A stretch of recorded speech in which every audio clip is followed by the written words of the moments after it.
Now, when they were come to the beautiful stream of the river, where truly were the unfailing cisterns, and bright water welled up free from beneath, and flowed past, enough to wash the foulest garments clean, there the girls unharnessed the mules from under the chariot, and turning them loose, they drove them along the banks of the eddying river, to gaze on the honey-sweet clover. Then they took the garments from the wain in their hands, and bore them to the black water, and briskly trod them down in the trenches, in busy rivalry. Now, when they had washed and cleansed all the stains, they spread out in order along the shore of the deep, even where the sea, in beating on the coast, washed the pebbles clean. Then, having bathed and anointed them well with olive oil, they took their midday meal on the river's banks, waiting till the clothes should dry in the brightness of the sun. Anon, they were satisfied with food, the maidens and the princess.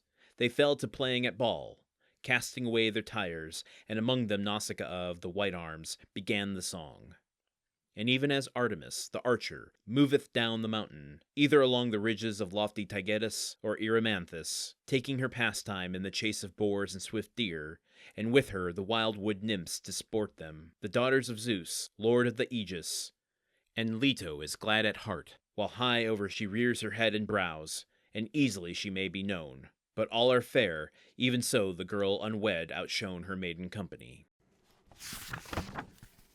Okay, I've got a kind of maybe revealing impression of today's passage.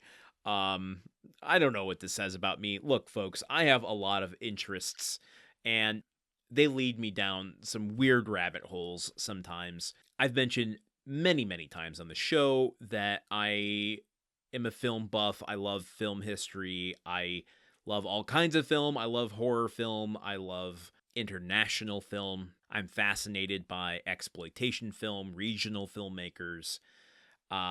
It's sent me down some paths in my life, I'm not gonna lie. And one of them, particularly when we're talking about regional exploitative directors, these filmmakers who made drive-in movies and eventually, some quick bucks for seedier markets, let's say.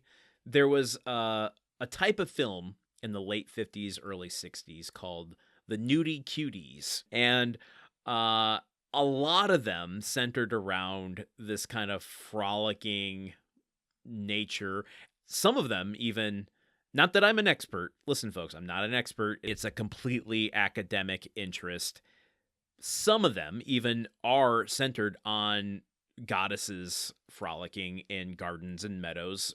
People like Venus, as you maybe can assume, Aphrodite, etc. Nausicaa and her maidens just being in the river and washing all the stuff and then moving to playing ball. I'm curious what kind of game they're playing. It just says ball. It's very reminiscent of how the plotless nature of the nudie cuties would just move activity from one area of this kind of, you could tell it's just the grounds of a really rich man. They might live on an estate that has some woods or a creek running through it, and they would just film everyone lounging about and then getting up and moving and playing badminton. They're ridiculous. They are utterly ridiculous. Anyway, I could have taken this into like a genre noir territory. That could have been where my brain went. It didn't. But we're just getting a slice of life today, with Nausicaa and her maidens. They're having a good time. This seems like a wonderful place to live and exist. The kingdom seemed without conflict. The nature here seems beautiful and without threat. I think there are two names we have to pull out here to really draw out the comparison Homer is making to Nausicaa, which is saying that she is resembling, even though she's immortal, resembling the goddess Artemis, who is known really as a sports god. She is, her domains are of the hunt. You see her with the bow and arrow often, with wilderness, but also maidenhood. And traditional thinking might have you believe that all of those things aren't conducive to beauty, check yourself. I often have to check myself. There's a real comeliness to Artemis. And I think particularly surrounding how natural she is in her environment, the beauty that comes with like being one with nature. I don't have any evidence of this, but I would imagine that there's some sort of connection that could be drawn between Artemis and, say, Lady Godiva. Just a kind of effortlessness of being one with your environment and the beauty that comes from that. The other goddess mentioned here is Leto.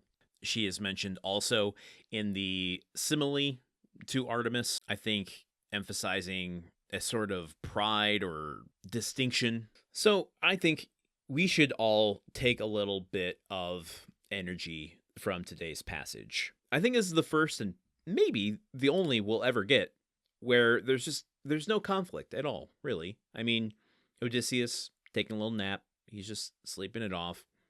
We don't have warring factions. There's not grief and remembrance of fallen heroes. It's just a couple people just enjoying their time out in the sun, being in nature. That's a beautiful thing. In fact, I'm going to take some inspiration from this and go for a little walk on this beautiful day here in Wisconsin. Okay, so until tomorrow, when we cover a little bit more of Book 6. Until then, okay, goodbye. Odyssey is part of the Gruntwork Podcast Network.